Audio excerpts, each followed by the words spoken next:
سلام جناب مارشال صاحب، ایزیدیار صاحب محترم، خیری صاحب، خدام صاحب محترم، دانشیار صاحب، میاد دوستان اینجا میبینم، هم به همه خدمت همه سلام میرسانم. و علیکم سلام وزیر صاحب محترم، خوب هستین؟ صحت خوب؟ تسلیت عرض میکنم به همه دوستایی که در جلسه اشتراک کردند. روز 11مین سال روز شهادت استاد محترم به همه دوستان، شخص شما، خانواده شما تسلیت عرض میکنم. جهان سپاس جناب مارشال صاحب. جناب استاد سلام، شما را می لحظه دیدم که بخیر آمدید.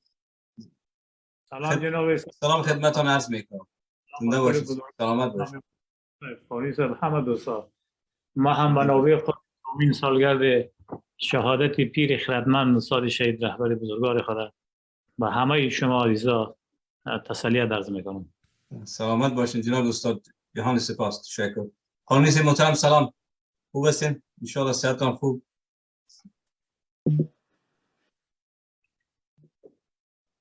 تشکر جناب قانونی صاحب محترم، سلامت باشید.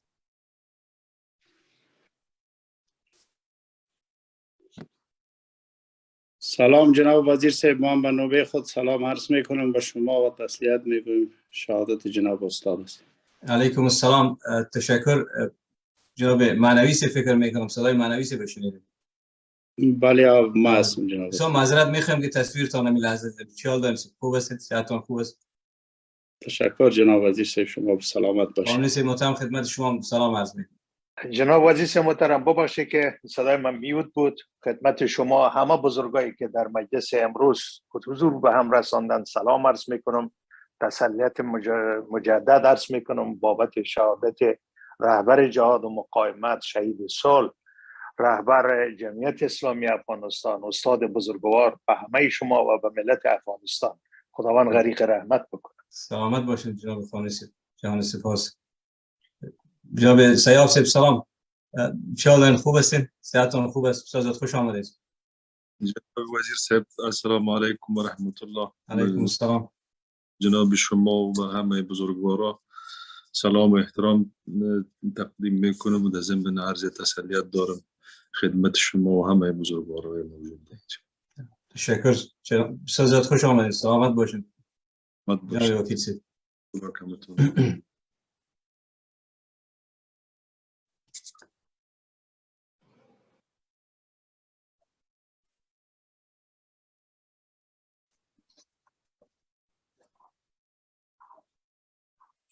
جناب مارشال صاحب خوش آمدین. کمتر جناب شما را میبینیم، خواستم که اگه احترام داشته باشیم خدمت. سلامت باشین قانونی صاحب، ما هم به شما سلام احترام تقدیم میکنیم. به همه دوستایی که حاضر در این جلسه هستن سلام احترام تقدیم میکنیم. ما هستیم قانونی صاحب، کار خانگی کده گاه خونه برتان گزارش میتیم، بیکار نیستیم. نفهمیم. کارام خوب است. من برای همه دوستا اطمینان بدیم، کارهای خانگی جریان داره. امیدواری زیاد از قانونی صاحب، بیکار فضل نیست. فضل خداست. کار هستیم همینجا. من خبر دارم مارشال صاحب، فضل خدا کارهای موثر شروع کردین. امیدواری خیلی زیاد است. خدا حفظتان بکنه. قطعا اطمینان دارم هم زحمت کشیتان، هم تلاشتان، ارتباطات وسیعتان، هر کدامش مایه امیدواری است. جناب استاد نور بزرگوار مانده نباشین. معنوی صاحب خوش آمدین بعد از خیلی وقت. وکیل صاحب محترم، همه بزرگوار، جوانای عزیزی را که امروز خدمت شما میبینم، دکتر صاحب، خواهر ما امان، خواهرای عزیز ما منیژه جان بهارکی و غیره، به همه بزرگوارا، انجینر صاحب واسم، تاها صاحب، بسیار خوش آمدین که چشم درد پشتتان میگردیم.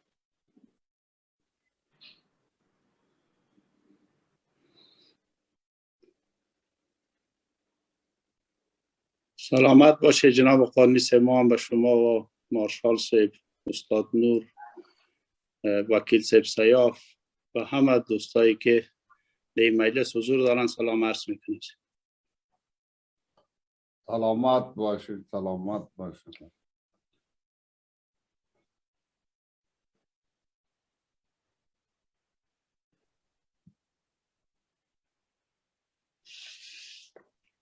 مانوی صاحب در موقعیت اصلی تان هستین. بله جناب مارشال صاحب، خداوند شما را به خیر داشته باشه، امیدواری از زیاد هستم. بله یادم موقعیت سابقه هستیم.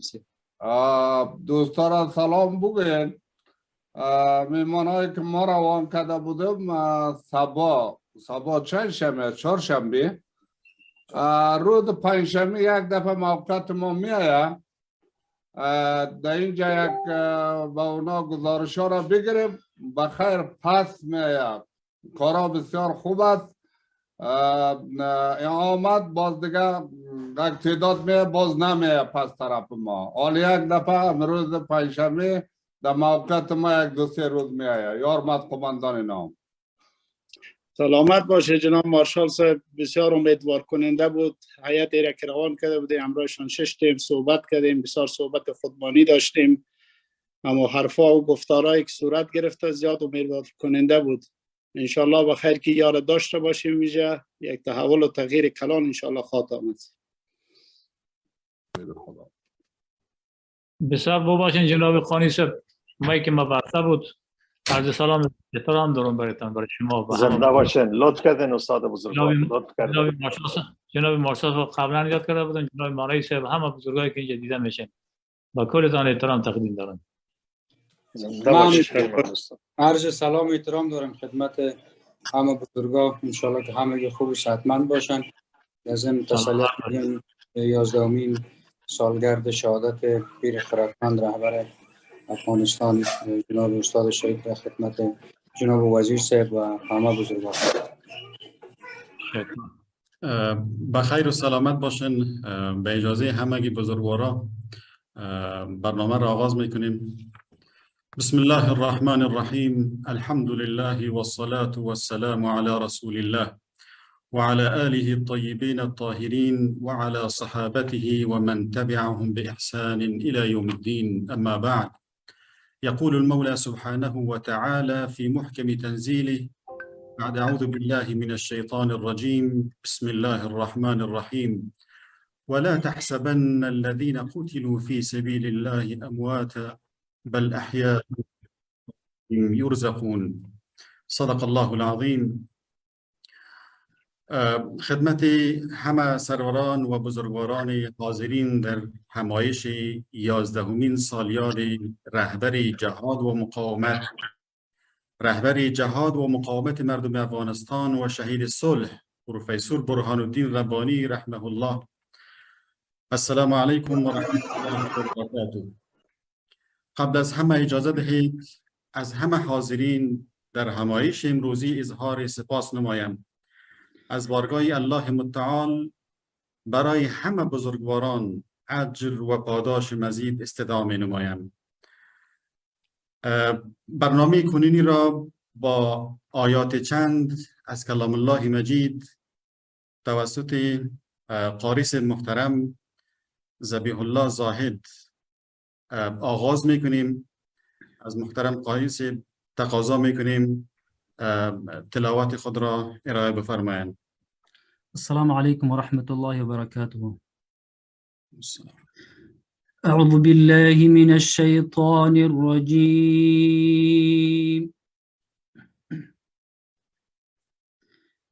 بسم الله الرحمن الرحيم. لقد كان لكم في رسول الله أسوة حسنة لمن كان يرجو الله واليوم الآخر وذكر الله كثيرا. لمن كان يرجو الله واليوم الآخر وذكر الله كثيرا. ولما رأى المؤمنون الأحزاب قالوا هذا ما وعدنا الله ورسوله وصدق الله ورسوله وما زادهم إلا إيمانا وتسليما. من المؤمنين رجال صدقوا ما عاهدوا الله عليه فمنهم من قضى نحبه ومنهم من ينتظر وما بدلوا تبديلا. من المؤمنين رجال صدقوا ما عاهدوا الله عليه فمنهم من قضى نحبه ومنهم من ينتظر وما بدلوا تبديلا.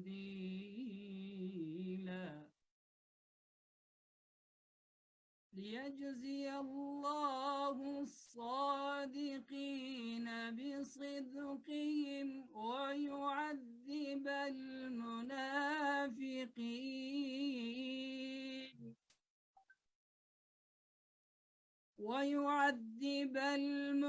المنافقين إن شاء أو يتوب عليهم إن الله كان غفورا رحيما. صدق الله العظيم. اللهم اغفر لهم وارحمهم، وصلى الله تعالى على خير خلقه محمد وعلى آله وأصحابه أجمعين برحمتك يا رب. آمین رب العالمین. صدق الله العظیم. با اظهار سپاس از قاریس محترم ذبیح الله زاهد. استاد شهید برهان الدین ربانی همان طوری که مرد بزرگ سیاست، مجاهد و مبارز بود، یکی از بزرگترین متفکرین دنیای اسلام نیز شناخته شده است. او به عنوان اسلام شناس، متفکر اسلامی، صاحب قلم توانا، تحلیلگر ژرفاندیش بود.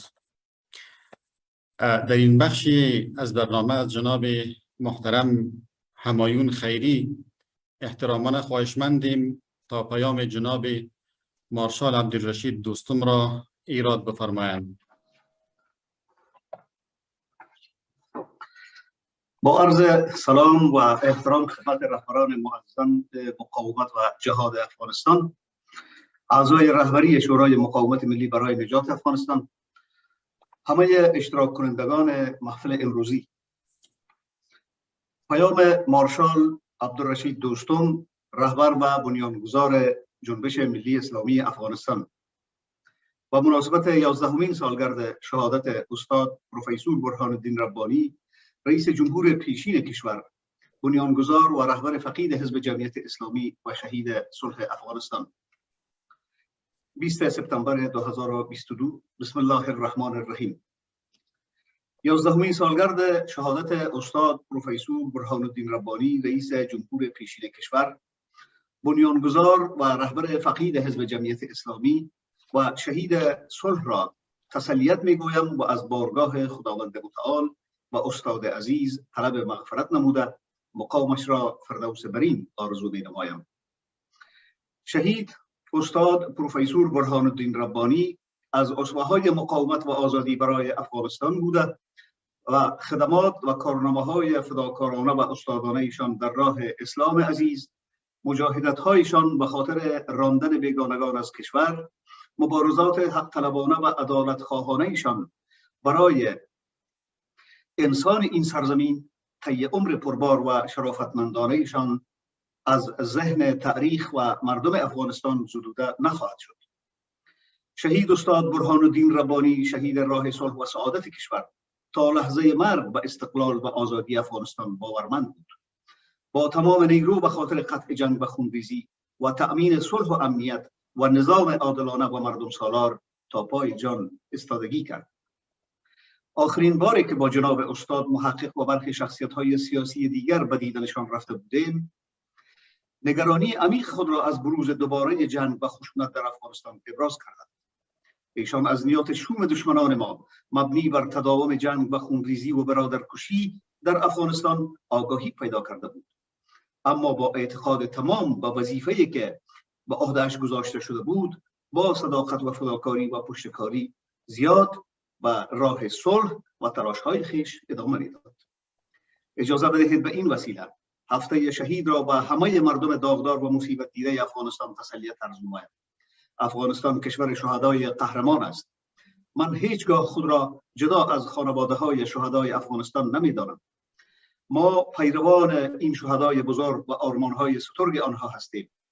دیر یا زود کشورمان از زیر اسارت و چنگال ستم پیشگان بیخرد و بیگانه پرست رهایی می‌یابد. مقاومت مردم افغانستان به پیشگامی شورای مقاومت ملی برای نجات افغانستان شب و روز در صدد جستجوی راه‌های حل قضایای اختلافی که تا امروز آتش جنگ و درگیری را مشتعل نگاه داشته است میباشد. گزینه‌های سیاسی ما نهایت درجه با تمکین و هوشیاری و دلسوزانه نسبت به سرمایه‌های مادی و معنوی افغانستان سنجیده می‌شود و با محک تجارب و اندوخته‌های چندین ساله به پختگی رسیده است. تاریخ عبارت از تکرر حوادث است. با شهادت تاریخ با اطمینان میتوانم بگویم که برای صلح و ثبات در افغانستان روزهای زیادی باقی نمانده است. بهتر است کسانی که به کشور می اندیشند راه منطق، عدالت، تفاهم، تساهل را پیشه کنند، ورنه تاریخ بیرحمانه تکرار میشود. و من الله التوفیق. مارشال عبدالرشید دوستم، رهبر و بنیانگذار جنبش ملی اسلامی افغانستان. تشکر. لمحترم همایون خیری څخه نړۍ مننه. درنو حضارو، د جهاد او مقاومت رهبر او د سولې شهید پروفیسور برهان الدین ربانی په ظاهر کې غلی او آرام شخص و، مګر په حقیقت کې ستر علمي او د حوصلې یو لوی غر و. هر چا سره به یې په پوره حوصله مندۍ خبرې اترې کولې. د پروګرام په دې برخه کې له محترم جناب استاد محمد محقق څخه ډیر په درنښت سره هیله کیږي ترڅو خپلې ویناوې محترم حضارو ته وړاندې کړي. جناب محترم استاد محمد محقق صاحب.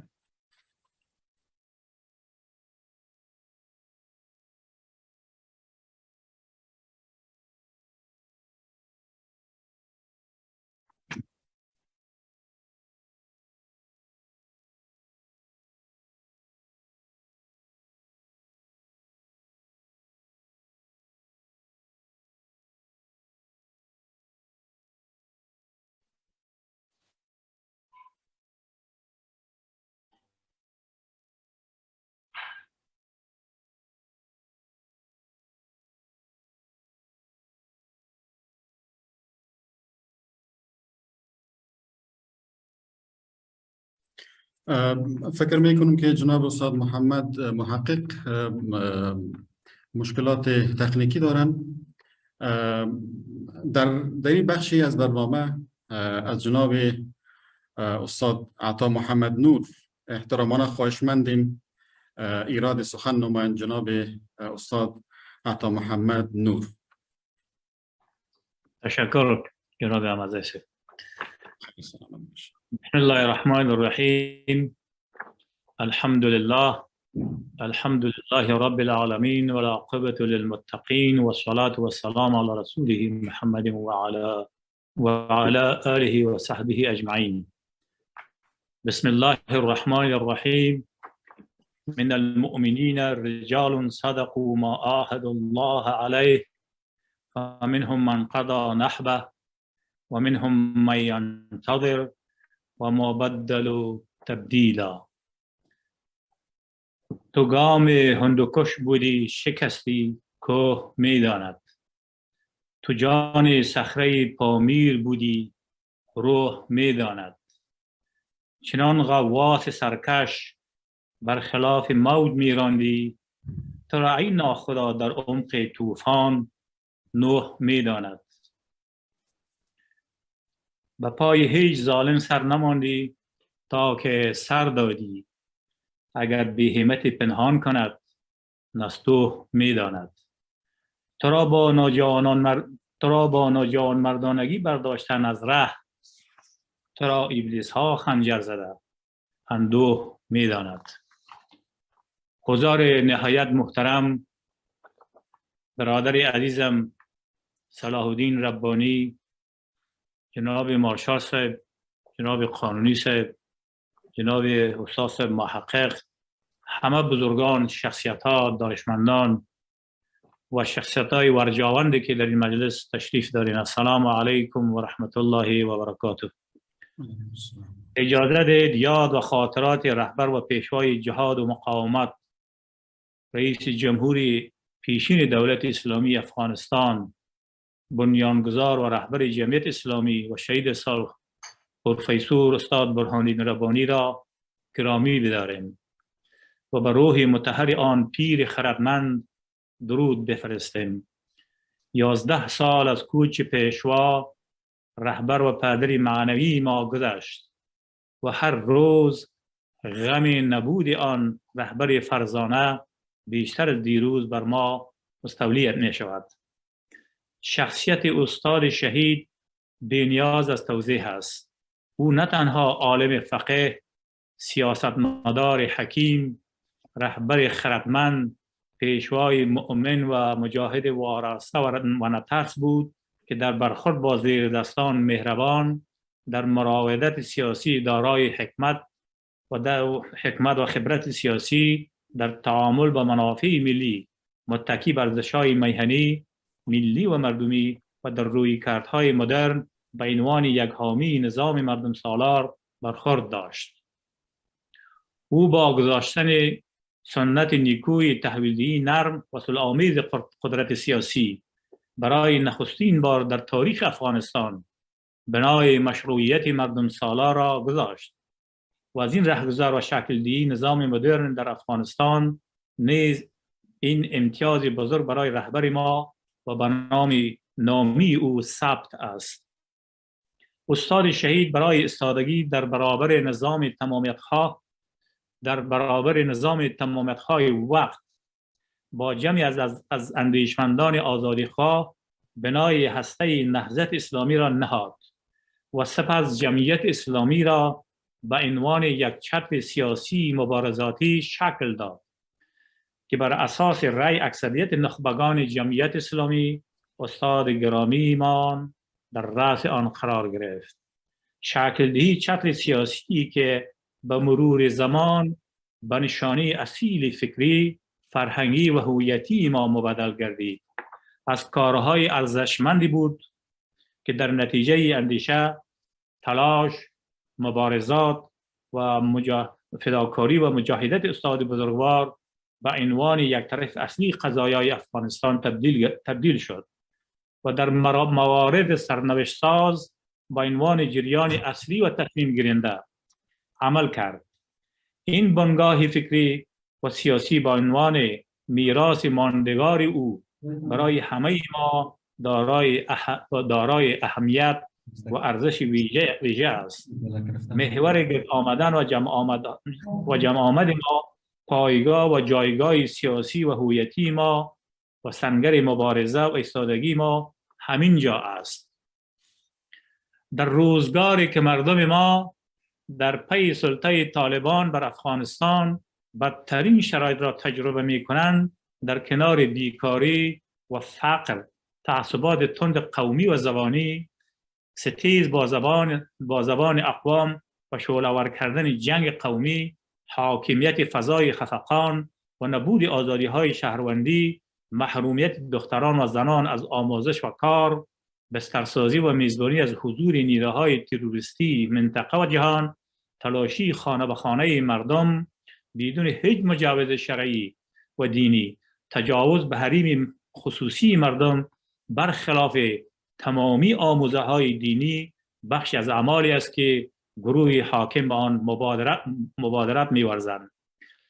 مردم حاکمیت جابرانه طالبان را توأم با کشتار و قتل‌های هدفمند و نسل‌کشی توسط این گروه را شاهدند. تجاوز و هزاران جنایت دیگر را که توسط گروه طالبان صورت می‌گیرد متحمل و در کنار آن توطئه سازمان یافته جهانی برای حاکم ساختن یک گروه تروریستی بر سرنوشت یک ملت را نیز شاهدند. در چنین شرایط تنها مرجعیتی که میتواند ما را در این امر مبارزه با دشمن و نجات کشور از وضعیت فعلی به موفقیت برساند گرد آمدن در محور همین سنگری است که از استاد شهید و آن پیر خردمند و پدر معنوی و میراث مانده است. تلاش و توجه استاد شهید در امر انسجام داخلی روی این نکته متمرکز بود که همه شخصیت‌های جمعیت اسلامی در محور این جریان برای فعالیت سیاسی متمرکز باشند. من با عنوان پیرو و رهرو آن رهبری فرزانه و خردمند تمرکز به این معمول را همیشه رعایت و هرگز یک بار هم به عمل متواصل نشدم که سبب ناراحتی و رنجش خاطر ایشان شود. پیوسته تلاش کردم که جمعیت اسلامی را با عنوان سنگر مبارزه، تقویت و تحقق آرمان‌های مردم را از این مسیر عملی شود. در زمان حیات استاد و چی پس از شهادت ایشان دفاتر جمعیت اسلامی در بیش از 26 ولایت فعال و زمینه برای فعالیت سیاسی هواداران آن حزب فراهم گردید که در نتیجه در انتخابات‌های گذشته نقش جمعیت اسلامی در سراسر کشور بسیار بزرگ، پررنگ، معنادار، تعیین کننده و به عنوان طرف اصلی محسوب می‌گردید. اما اینکه چه عوامل سبب رویدادهای بعدی شد در اینجا به آن نمی‌پردازم.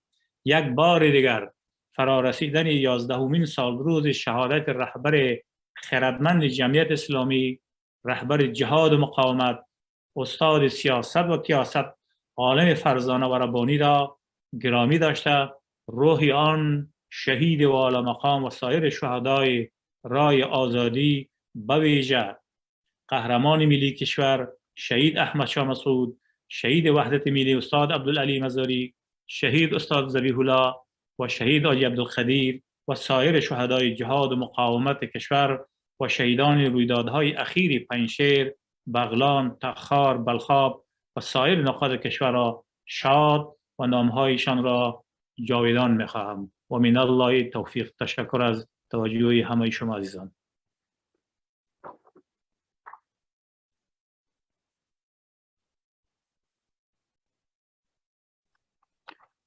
لجناب استاد عطا محمد نور څخه نړۍ مننه.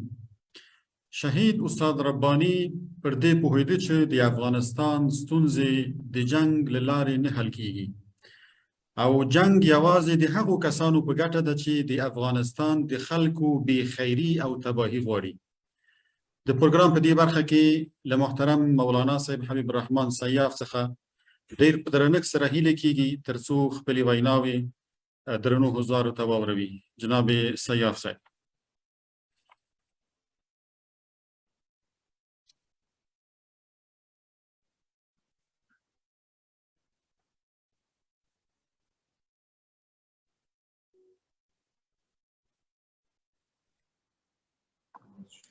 ډیره مننه جناب احمد زی صاحب. بسم الله الرحمن الرحیم. الحمد لله والصلاة والسلام على سيدنا رسول الله وعلى آله وصحبه ومن والاه وبعد.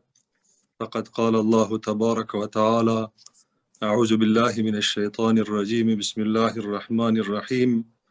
من المؤمنين رجال صدقوا ما عاهدوا الله عليه فمنهم من قضى نحبه ومنهم من ينتظر وما بدلوا تبديلا. صدق الله العظيم. وأيضا قال: أعوذ بالله من الشيطان الرجيم، بسم الله الرحمن الرحيم، واتقوا فتنة لا تصيبن الذين ظلموا منكم خاصة واعلموا أن الله شدید العقاب. صدق الله العظیم. دوستان نهایت گرامی، بزرگواران ارجمند، جناب وزیر صاحب صلاح الدین خان و همه به اجازه جناب وزیر صاحب صلاح الدین خان و همه بزرگواران عزیز، السلام علیکم و رحمت الله و برکاته. اجازه بدین اولتر از همه مراتب تسلیت جناب استاد سیاف را به شما بزرگواران و به همه و کافه ملت بزرگ افغانستان در قبال 11مین سالروز شهادت استاد بزرگوار تقدیم بکنم.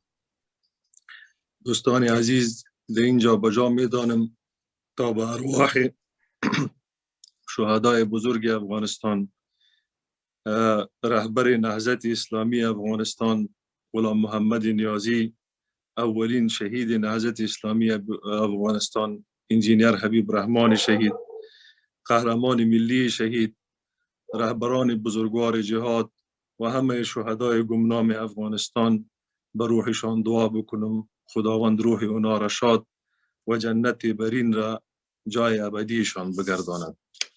دوستای عزیز، در این شکی نیست که شخصیت استاد بزرگوار، استاد شهید، دارای خصوصیت ها و مزایای منحصر به فرد خود برخوردار بود. استاد در پهلوی ازی که عالم متبحر و دعوتگر بردبار بود، سیاستمدار مدبر و مجاهد در سنگر بود که کمترین اشخاص با چنین اوصاف در جهان وجود دارند.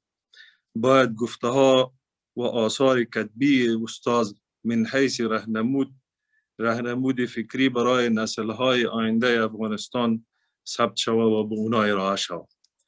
دوستان عزیز، مطلب دوم ما این است که انسان‌های بزرگ زاده بحران‌ها و امتحان‌ها می باشند. هیچ وقت گوشه آرام و بستر آرام انسان‌های بزرگ را به بار نمی آورد. این امتحان‌ها و آزمون‌ها است که انسان‌های بزرگ را از انسان‌های دون همت جدا می سازد. این امتحان‌ها است که آزمون‌ها است و امتحان‌ها است که انسان‌های بزرگ را از انسان‌های فرومایه جدا می سازد. کسانی که با طوفان‌ها دست و پنجه نرم می‌کنند، کسانی که در مقابل جبروت و ظلم مستکبرین استادگی می‌کنند، اونها را تاریخ من حیث انسان‌های بزرگ می‌شناسند. الله جل جلاله در مورد ابراهیم علیه السلام میگه: و اذ ابتلی ابراهیم ربه بکلمات فاتمهن قال انی جاعلک للناس اماما. ما ابراهیم را از باز امتحانها گذشتاندیم، وقتی که کامیاب برآمد باز ما برش گفتیم که ما تو را امام مقرر میکنیم. دیگه امتحانها و مشکلات امتحان ایمان انسان را میگیره. دیگه در دومو علامه اقبالم درباره مؤمن میگه: در جهان بی ثبات او را ثبات، مرگ او را از مقامات حیات. دیگه کسانی که از خود گذری میکنن، به فکر دین می باشند، به فکر مردم خود می باشند، اونا در تاریخ ماندگار میمانند و از جایگاه خاص نزد خداوند و نزد مردم برخوردار می باشند که حضرت حافظ هم میگه: هرگز نمیرد آن که دلش زنده شد به عشق، ثبت است بر جریده عالم دوام ما. دوستان عزیز، محالم ما در یک آزمون بزرگ قرار داریم. آیت قبلی را که براتان خواندم، الله جل جلاله می فرماید: واتقوا فتنة لا تصیبن الذین ظلموا منکم خاصه واعلموا ان الله شدید العقاب. از یه تر عذاب نترسین که تنها کسانی که ظالم است او را فرا بگیره، بلکه عام نشه و همه شما را فرا بگیره.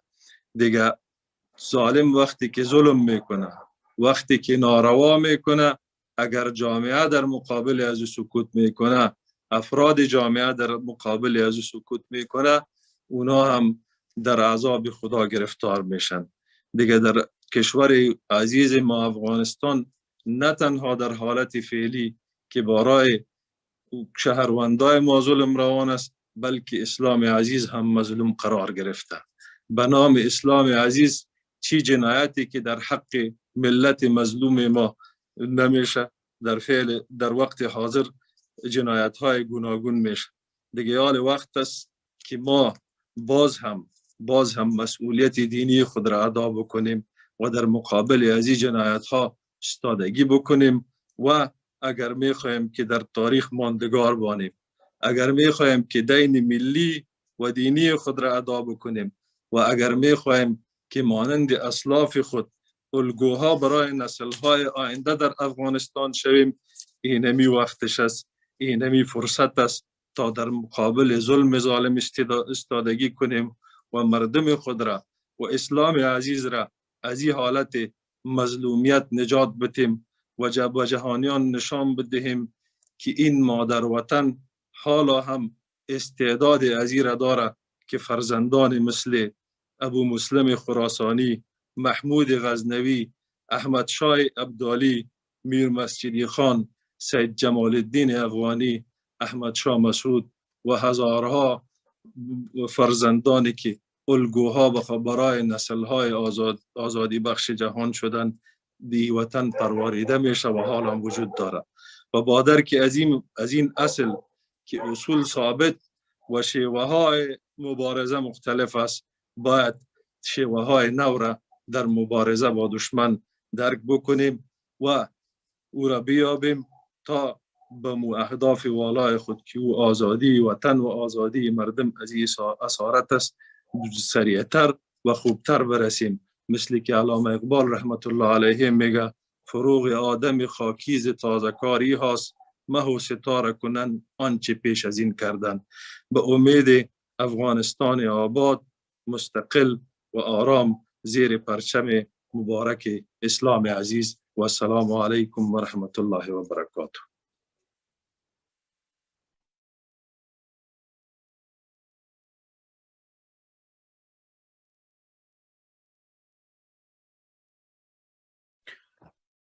از جناب محترم مولانا صاحب حبیب الرحمن سیاف جهان سپاس.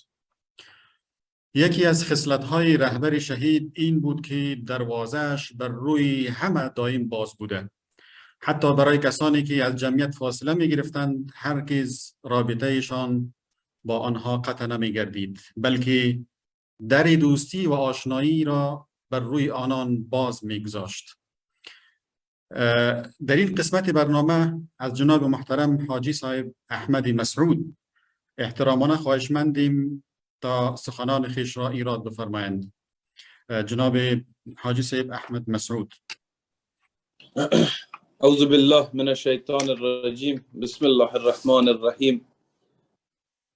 درود میفرستم بر روان پاک همه شهدای جهاد و مقاومت مردم افغانستان، علل خصوص استاد شهید صلح، رهبر جهاد و مقاومت مردم افغانستان پروفسور برهان الدین ربانی.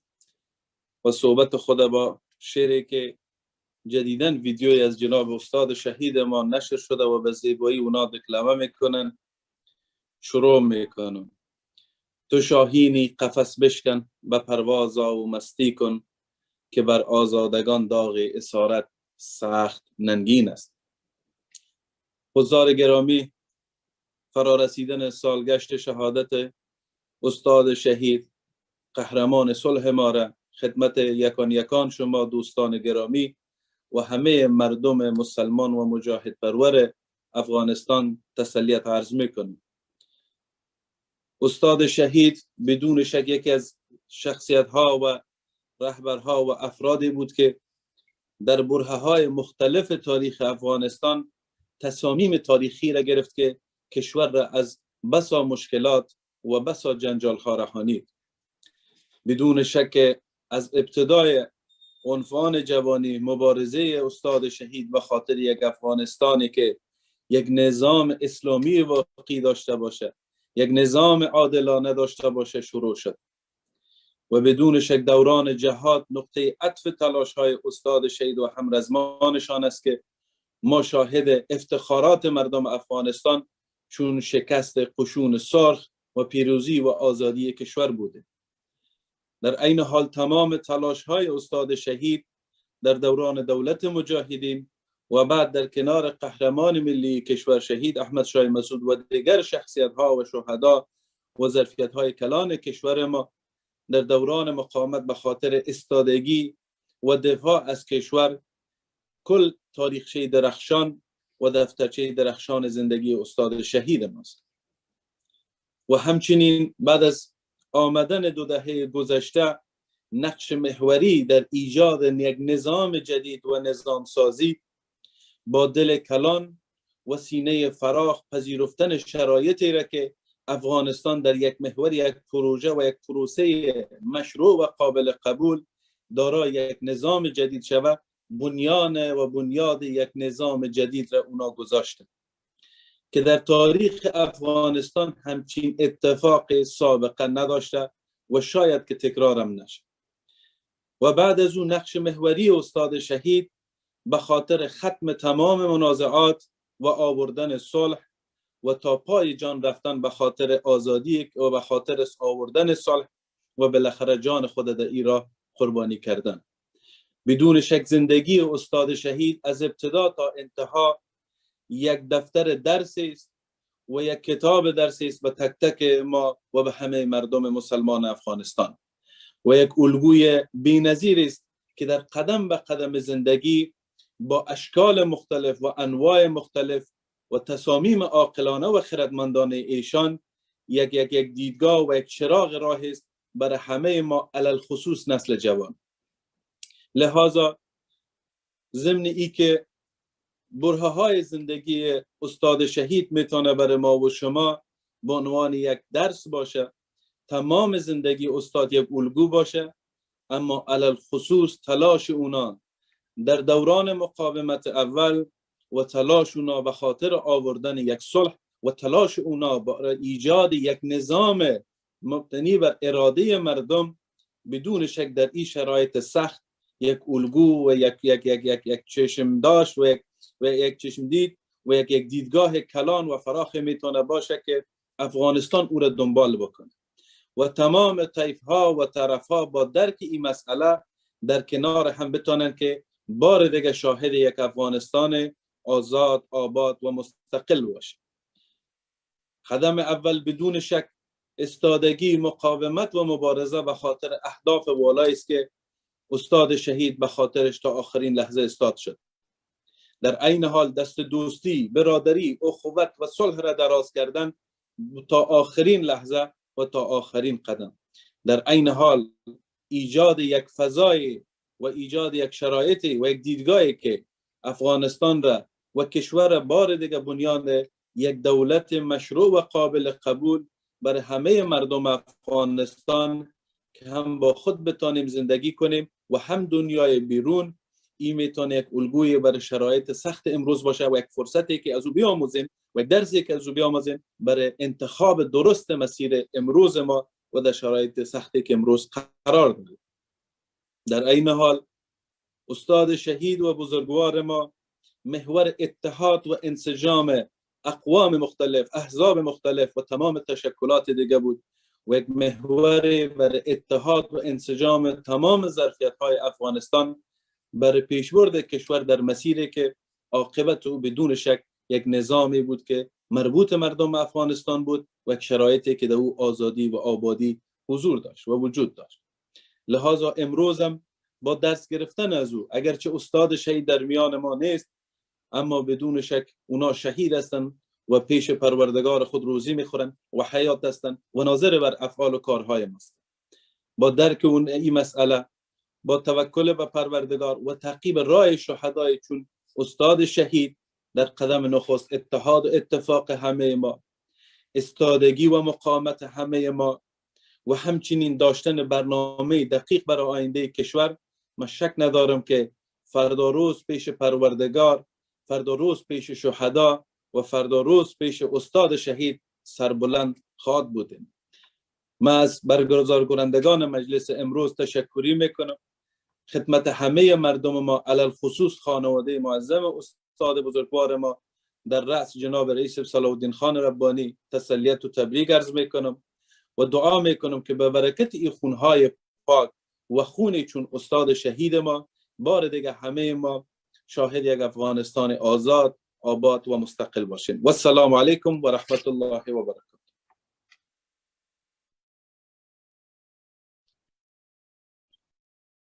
لمحترم حاجی صاحب احمد مسعود څخه نړۍ مننه. قدرمنو ملمنو، شهید استاد ربانی د ژوند تر پایه د سولې، همغږي او ورورولۍ په لاره کې ډېرې هلې ځلې وکړې. له همدې کبله د سولې شهید لقب ورته ورکړ شو. د پروګرام په دې برخه کې له محترم استاد محمد محقق څخه ډېر په درنښت سره هیله کېږي چې خپله وینا محترمو حضارو ته وړاندې کړي. جناب استاد محمد محقق.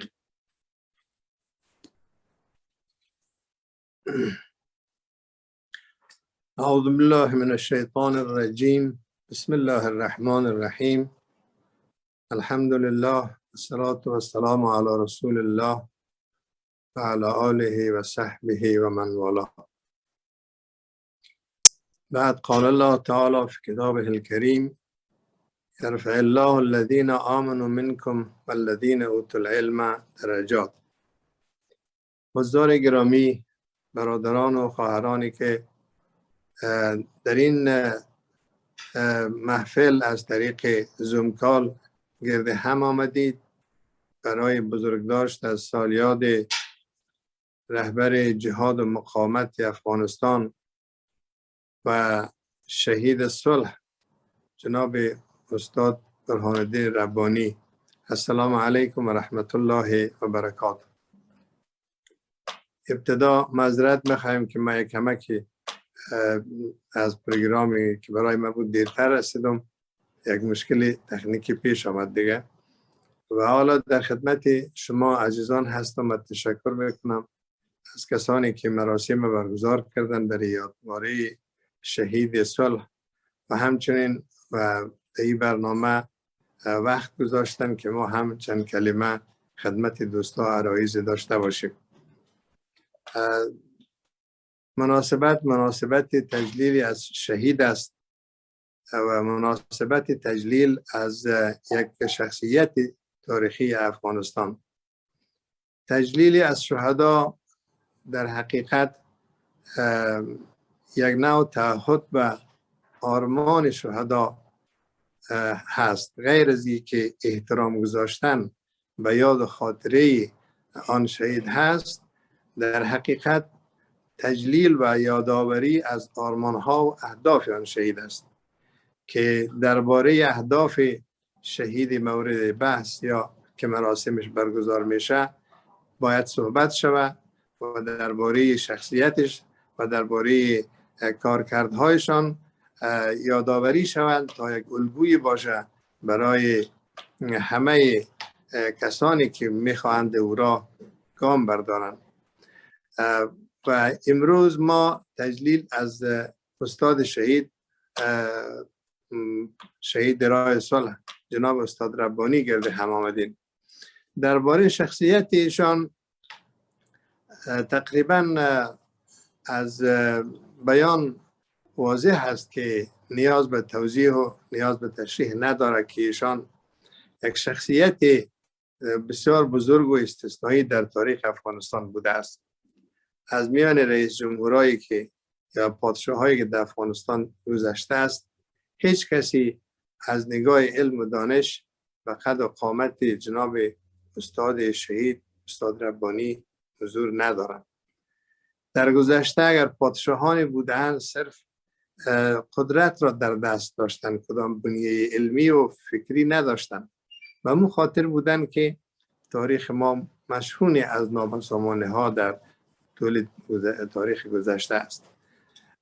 استاد برهان الدین ربانی تنها کسی است که از میان رئیس جمهورها و حاکمای افغانستان چه در گذشته و چه در حال که ایشان یک متخصص علوم اسلامی و یک پروفسور علوم اسلامی بود و تحصیلات خود هم در معتبرترین دانشگاه های جهان که دانشگاه الازهر مصر است به پایان رسانده بود. و اما در این که در یک شرایط دشواری مسئولیت به دوش افتاد و افغانستان دچار بحران هایی بود، بحث دیگری هست. و ایشان در این حال که یک علم بسیار، یک دانش فراوان را در خود جای داده بود از نگاه مفکوره و اندیشه، در این حال یک مجاهد خستگی ناپذیر بود. ایشان از امتیاز این را برخوردار بود که در راه خدا جهاد کرد. از جمله امتیازاتی که برای یک شخصیت آدم میتونه شمار کنه، علم است، جهاد است، ایمان به خداوند است، مهاجرت است و همه این ارزش ها را استاد شهید تجربه کرده بودند و ایشان این مراحل را عملا گذرانده بودند. در دورانی که اتحاد شوروی افغانستان اشغال کرده بود، نیاز به این نیست که من تشریح کنم که در کنار دیگر رهبران جهاد افغانستان، ایشان هم بزرگترین یک جریان سیاسی افغانستان را رهبری میکرد. بعد از پیروزی جهاد افغانستان هم همینطور در رأس حکومت اسلامی و دولت اسلامی قرار گرفتند. و اما نابسامانی های کشور که تا هنوز همین نابسامانی ها دوام داره، ایشان را به مشکلات فراوان گرفتار کرد و تا اینی که گروه سیاهکار که در افغانستان حضور پیدا کردن با دسیسه خارجی ها، با دسیسه و با برنامه خارجی ها که اونا اعتراف کردن هر کدامشان خارجی ها که ما ساخته شدیم و ساختیم و بردیم این جریان را در افغانستان.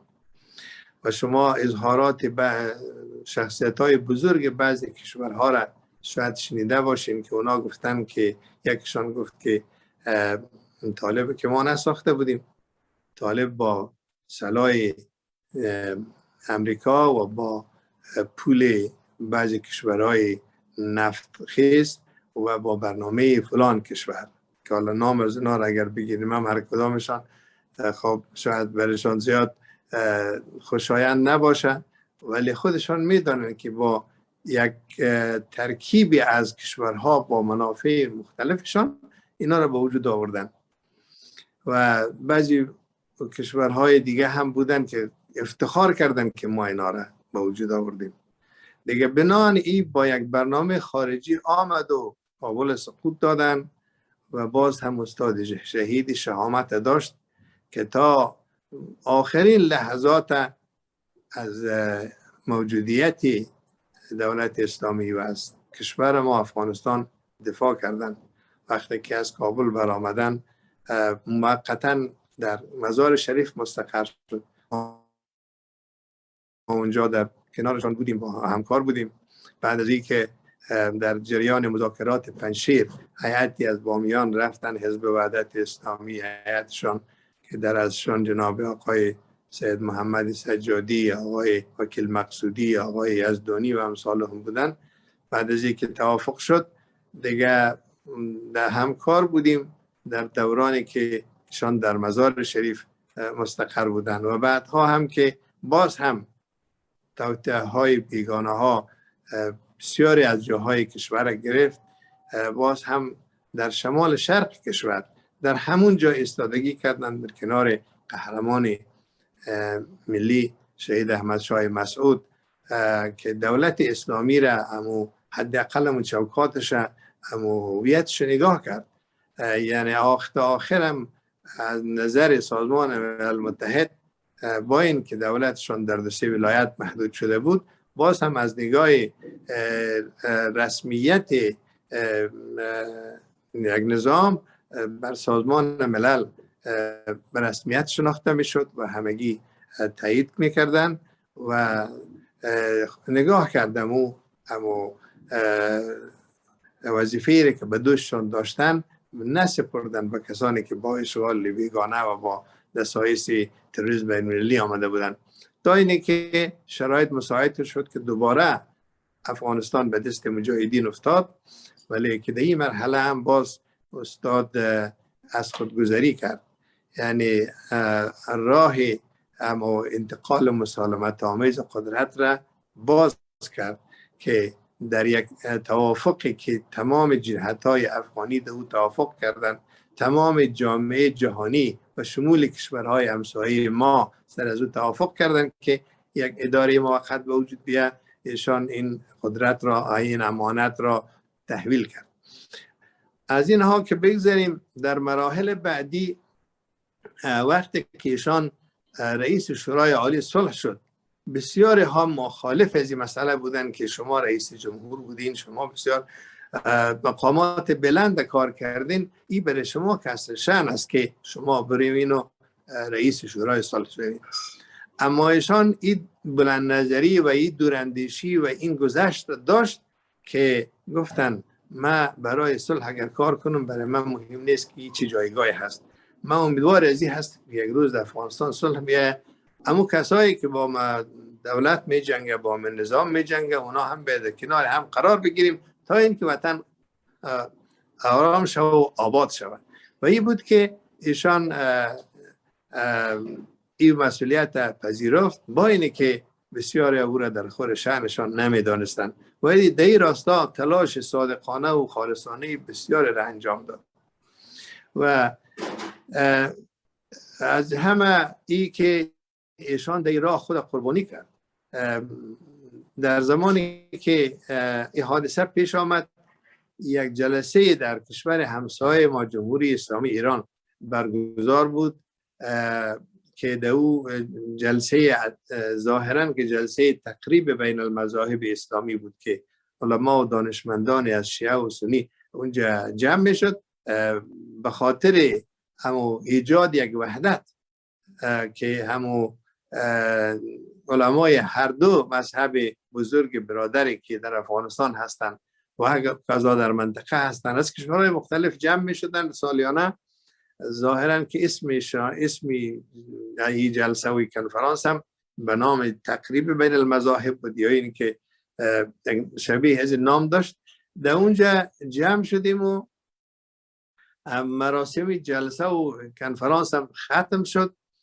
دیگه در یک اتاقی نشسته بودیم، همه ما یک جای بودیم که از جناب کرزی صاحب یک تلفن آمد از رئیس جمهور و استاد گوشی رو گرفت و به یک اتاق دیگر رفت.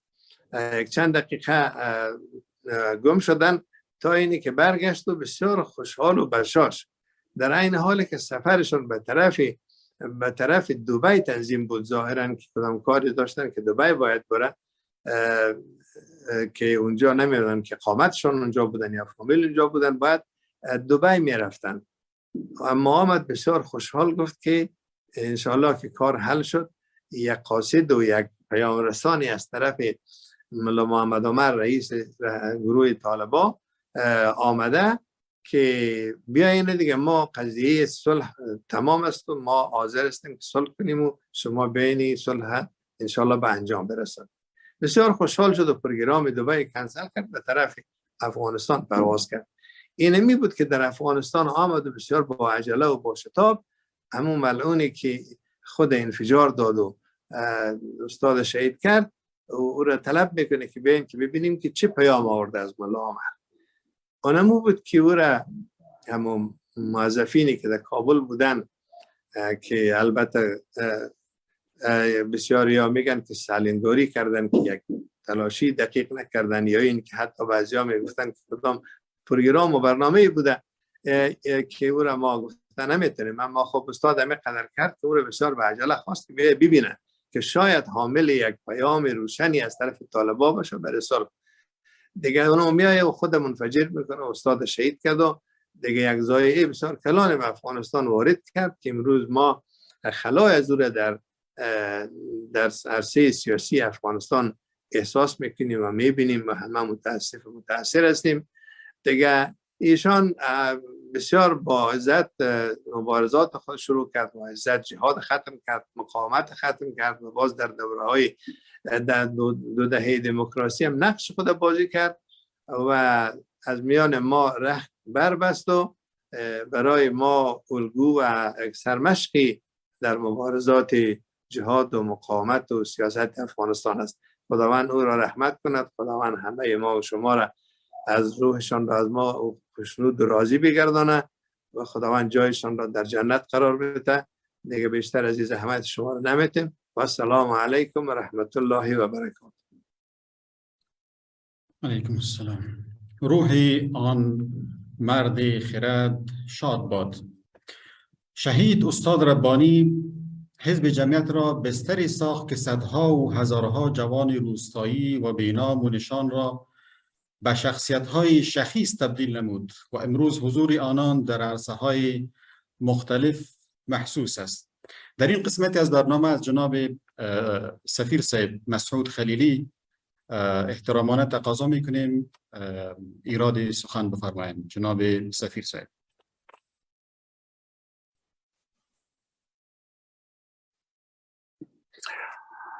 بسم الله الرحمن الرحیم. الهی غنچه امید بگشای، گل از روضه جاوید بنمای. بخندان از لب آن غنچه باغم، و از آن گل عطر پرور کن دماغم. من به یک زخم تو ای چرخ نیفتم از پای، من به یک زخم تو ای چرخ نیفتم از پای. گر بود عمر ببینیم به پیکار دیگر. درود به همه شهدایی که در این 43 سال جانهای شیرینشان را برای آزادی و برای وقار کشور از دست دادند. چه جوانانی که از پهلوی ما رفتند. درود بر روان استاد بزرگ ما،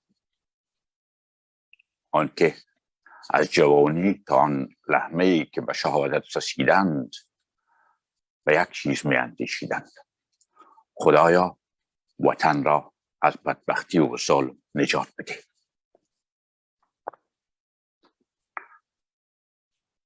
با آقای محترم جناب صلاح الدین ربانی از صمیم قلب تسلیت می گویم و به همه کسانی که در اینجا صحبت کردند و من یک یک را می شناسم و بارها با ایشان بودم.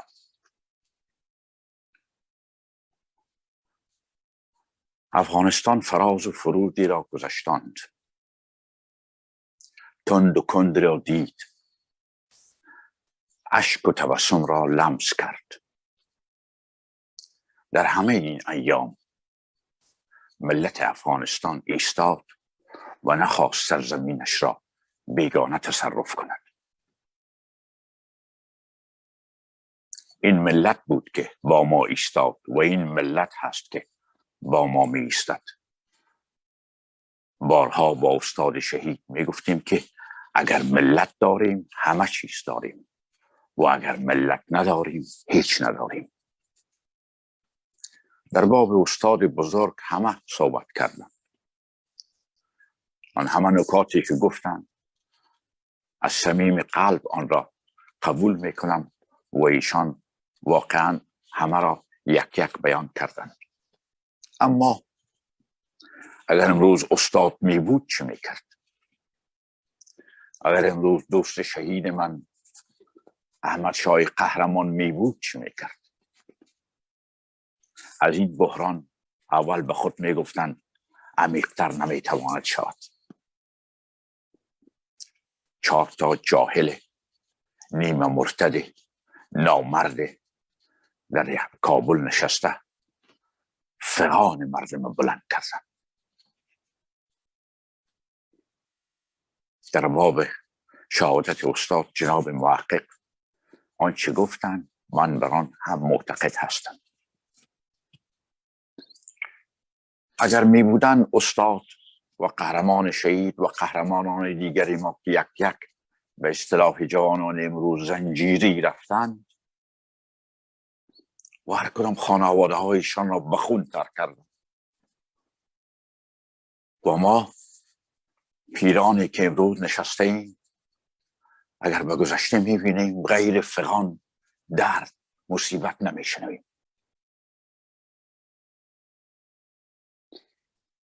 پدرم در پیری مهاجر شد و همیشه آه میکشید. حیران بودم که این آه کشیدن برای چی؟ حالا میدانم که این آه کشیدن برای چی بود. و اما در شخصیت استاد دو سه چیز من دیدم. یک، امید را همیشه در شخصیتشان دیدم. آن که امید دارد بزرگواران محترم چی ندارد؟ آن که امید دارد همیشه زنده است. آن که امید ندارد هر لمحه میمیرد. دوم، آنچه استاد بدان معتقد بود اتحاد همه ما بود. بارها در هر جا که بودیم، چه در کوهپایه های افغانستان بر ضد روس، چه در کوهپایه های افغانستان بر ضد طالبان و چه در کوهپایه های افغانستان بر ضد مزدوران آیسای و چه در کوهپایه های افغانستان بر ضد داعش و القاعده، در همه و یک معتقد بودیم که ما باید یک جا باشیم و اگر یک جا بودیم میبریم. بسیار وقتهایی بود که متاسفانه وحدت به آن شکل نبود، اما در بحران ایشان همیشه به وحدت معتقد بودند. وحدت برای چی؟ بزرگواران عزیز، برای من ساده نیست در باب استاد حرف بزنم و این همه شهدا به یاد من بیاید. وحدت برای آن که جنگ کنیم، بله، زیرا ترحم بر پلنگ تیز دندان، ستمگاری بود بر گوسفندان.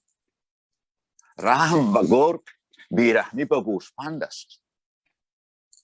باید جنگ کنیم، اما از جنگ نفرت داشتیم. هر بار نام جنگ میشد باور کنید نه از ترس بلکه از رحم اشک ما می آمد که باز جنگ. پس چی؟ باید صلح کرد. صلح با دشمن می شود نه با دوست. با استاد ربانی شهید بزرگوار که من 34 سال با ایشان بودم، در همه این فراز و فرود به صلح معتقد بودم. آنقدر از صلح میگفتن که بعضا ما میگفتیم که استاد شاید نمیخواد که کاری زیادتر بکنه. من آنگاه معتقد بودم و از ایشان شاید شنیده بودم که هیچ صلح بد نیست و هیچ جنگی خوب نیست. چهارم، آنچه امروز ما را متاسفانه در بدبختی و مصیبت انداخته است، تعصب در دین است، افراطیت در دین است. من مسلمان هستم اما افراطی نیستم. پدرم مسلمان بود، افراطی نبود. ما امروز در دام افراطیون افتادیم که استاد ربانی استاد شرعیات بودند، در ازهر درس خوانده بودند، همیشه معتقد به این بودند که ما اگر افراطی شدیم هم خدا را از دست میدهیم هم پیغمبر را. دیگر باز خلیل الله خلیلی نمیاد بگوید که آهی که نیمه شب زند از سینه سر همی، از طارم سپهر نماید گذر همی. جریان سیل خون نبود افتخار مرد، مردان بود که خوش کند چشم تر همی. به هر صورت ایشان معتقد به همین بودند که ما نباید افراطی باشیم. حالا افراطیت هست که ما را در بند خود کشانده است. چی افراطی طالب است، چی افراطی داعش است، چی افراطی القاعده ملعون است. آنچه در دو نکته آخر میگویم آن است که استاد بزرگوار و همه کسانی که دورشان بودند، خداوند عامر سیب شهید را بیامرزد، هر یک و همین عقیده بودند که نباید فرصت را از دست بدهیم. اگر فرصت را از دست دادیم ما در بند جنگ می افتیم. و ما از یک بحران به بحران دیگر می رویم. همین فرصت هست که همه خوب می دانید. این پارچه شعر نیست که من به شما می خوانم. همه خوب می دانید که همین فرصت هست که خدای را کرده می شود که یک روز باز ما بگوییم که آن فرصتی که داشتیم خدای ناکرده در بی اتفاقی از دست دادیم. همین فرصت را استفاده کنیم. با همین فرصت یک جا شیم. اگر امکان داشت در کوهپایه‌های افغانستان باشیم و از آنجا با ملت افغانستان با این شیطان‌های قرن مبارزه نماییم. شما همه در آن کوهپایه‌ها بودید. شما آزاده همان کوهپایه‌ها هستید. امروز فرزندان من، دختران عزیز من، خواهران معنوی من در برابر دشمن در کوههای افغانستان ایستاده است و در شهرهای افغانستان. آنانی که در آنجا مبارزه میکنند سر احترام به شما فرود می آوریم. خواهران عزیز من، هر وقت فریاد تو را میشنوم به خود میگویم که آخ چی شد که باز آمدیم. آن جوانانی که در کوهها ایستادند و مقاومت میکنند، آفرین به شما. اما آخر چون که استاد میگفت به صلح راه صلح را بیابیم، نه راه تسلیمی را. هر قدر بتوانیم صلح کنیم، راه آن را بیابیم، مجالسی در آن قسمت بکنیم تا به نتیجه برسیم بهتر است. زیرا نه خارجی به درد ما خورد، نه داخلی مفتن، بلکه این شما هستید که میتوانید. من به روح و ارواح شهدای افغانستان دعا میکنم. بامید که امروز بیمار بودم خواستم با شما حرفی بزنم. از همه شما تشکر. مهربانی کردید، بزرگواری کردید. خداحافظ.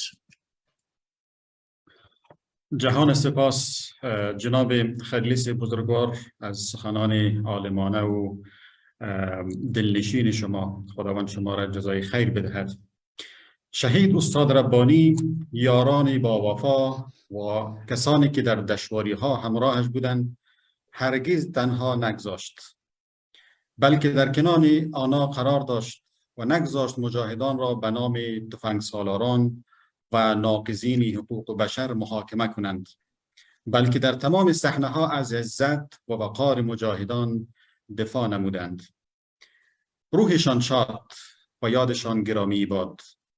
در قسمت برنامه از جناب محترم صلاح الدین ربانی احترامانه تقاضا میکنیم سخنانشان را ایراد بفرمایند. جناب صلاح الدین ربانی.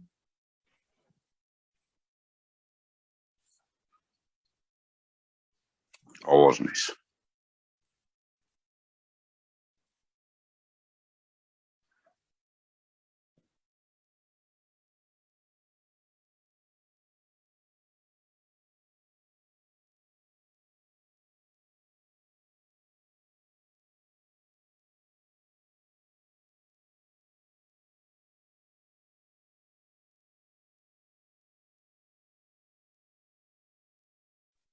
جناب وزیر صاحب صدایتان رو نداریم.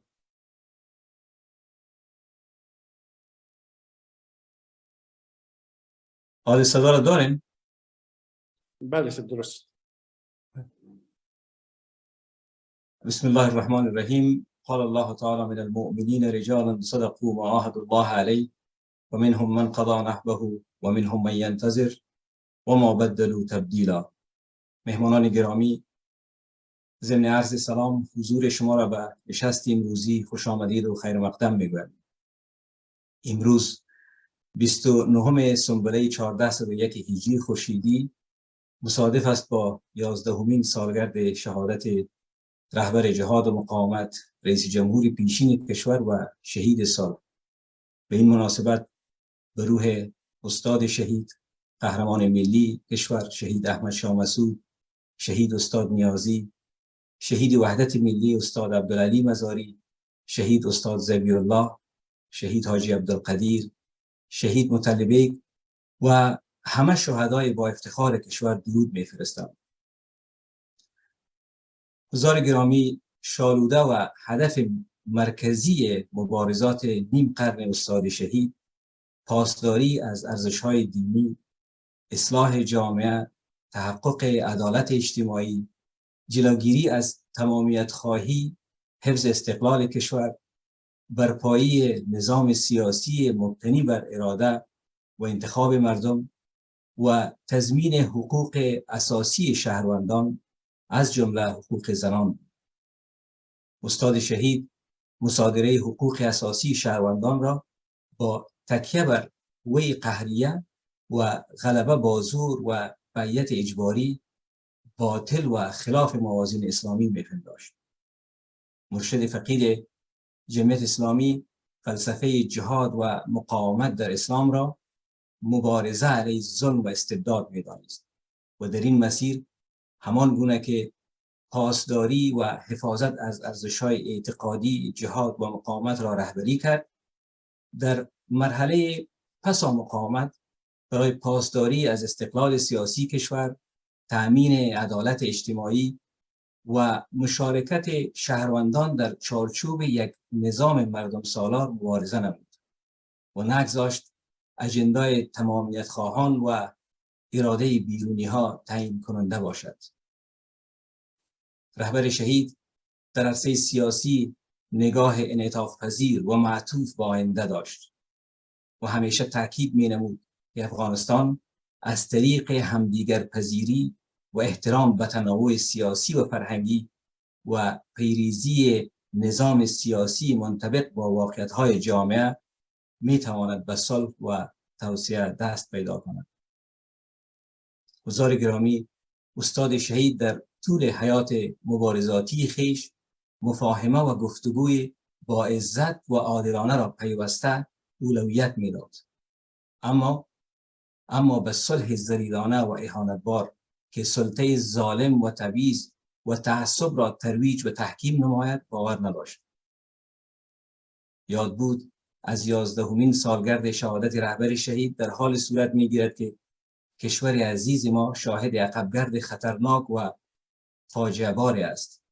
سیطره غاصبانه و نامشروع گروه طالبان بر کشور در نتیجه توطئه مبهم داخلی و بین المللی نه تنها بر روابط و جایگاه افغانستان در جامعه جهانی صدمه جدی زده است، بلکه موجودیت خلای مشروعیت، استبداد آشکار، نقض حقوق مردم، فرار منابع انسانی، فقر و ناامنی‌های روزافزون و کشتارها و سرکوب‌های هدفمند ادامه زندگی را برای مردم افغانستان با دشواری‌های بی سابقه مواجه ساخته است. متاسفانه زنان از همه عرصه‌های زندگی اجتماعی حذف شدند و حق تعلیم و کار که از حقوق شرعی و اساسی آنها می باشد به صورت ظالمانه سلب گردیده است و تنوع فرهنگی کشور در معرض آسیب شدید قرار گرفته است.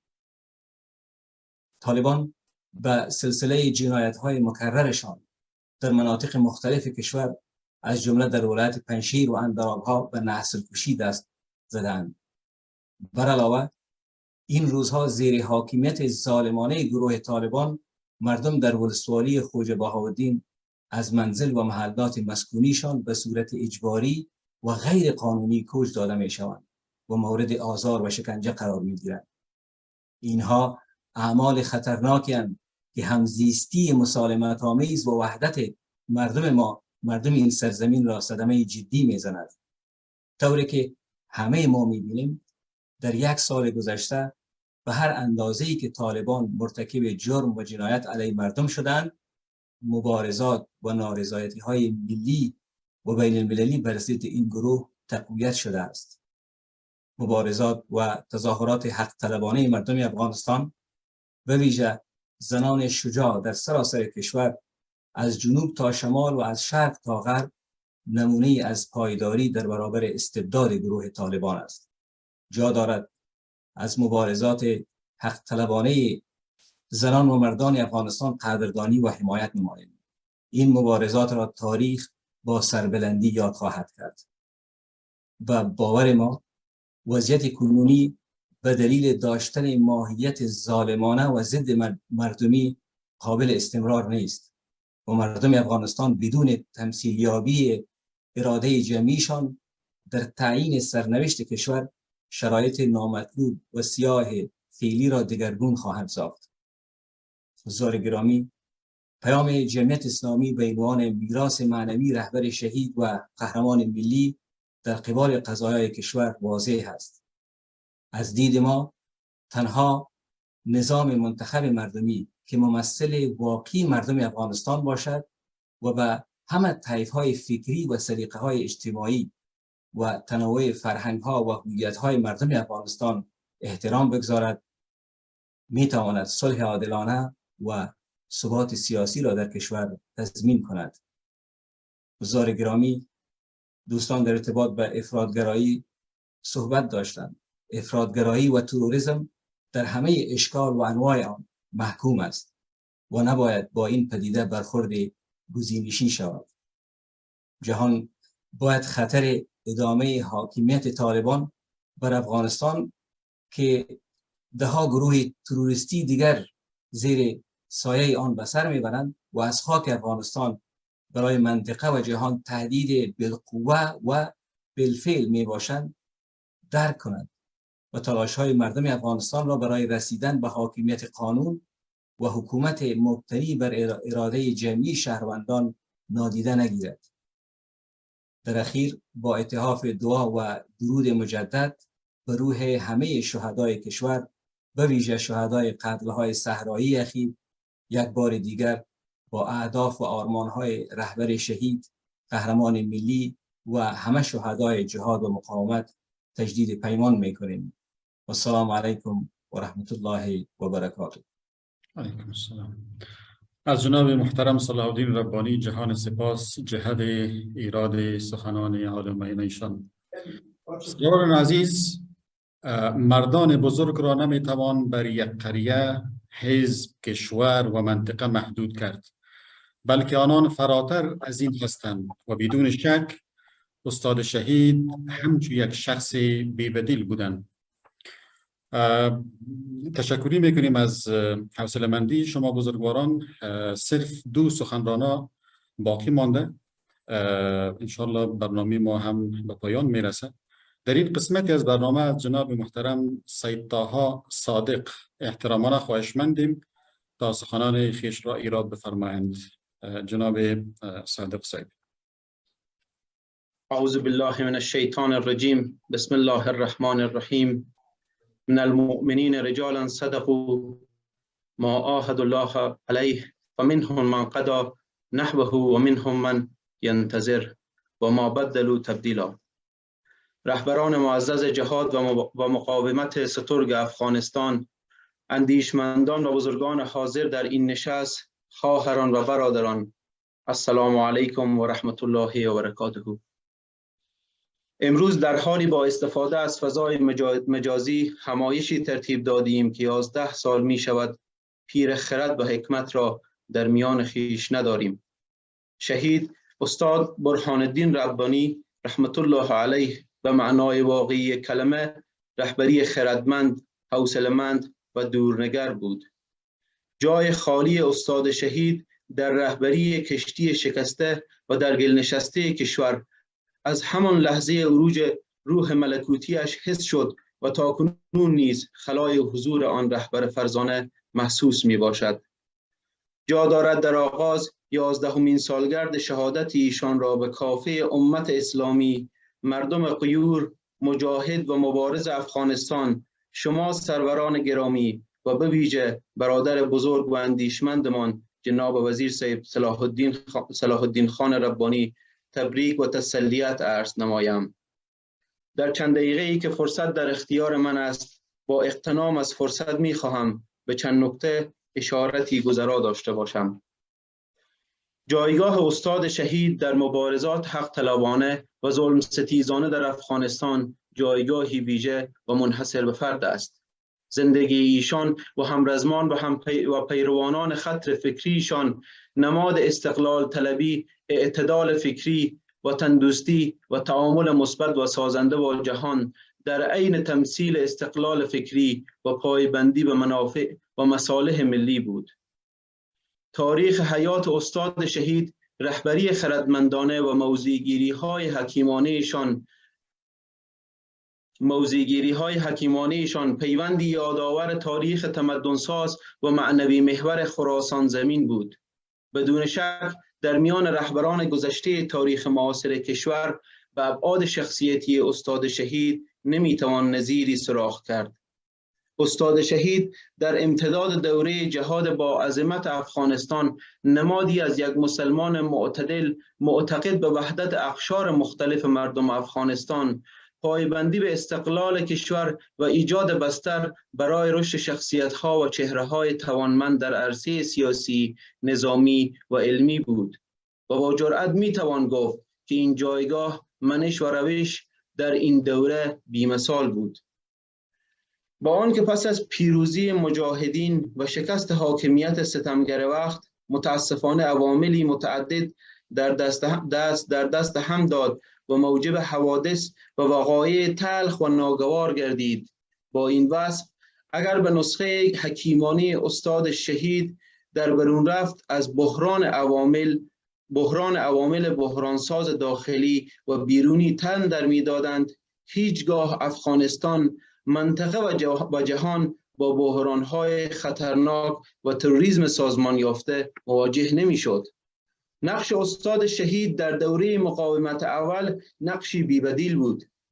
تلاش برای توجیه دنیا با خطر فزاینده تفکر افراطی طالبانی و نقشه‌های پشت پرده و خطرناک تقویت طالبان و تمثیل دولت مشروع اسلامی در جهان و سازمان‌های بین‌المللی کلانترین مانع در برابر عوامل تقویت کننده طالبان بود. این نقش به حوصله‌مندی و درایت کم نظیری ایفا شد که جز استاد شهید کمتر کسی را یارای عبور از چنین بزنگاهی بود.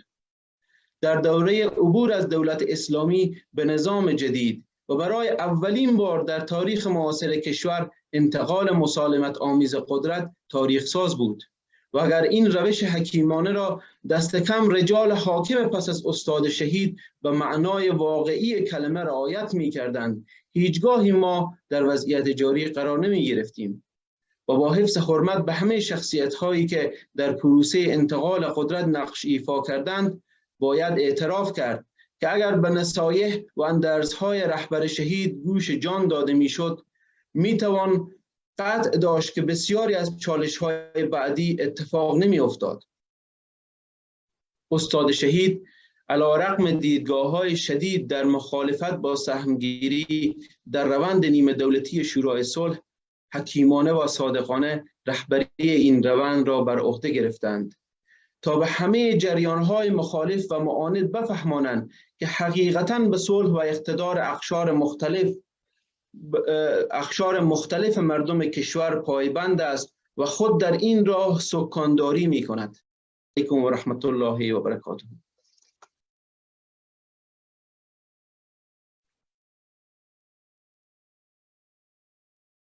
طاها صادق از بابت ایراد سخنان عالمانه و همه جانبه ایشان در این قسمتی از برنامه از جناب مارشال صاحب عبدالرشید دوستم احترامانه تقاضا میکنیم سخنان ایشان را ایراد بفرمایند. جناب مارشال صاحب.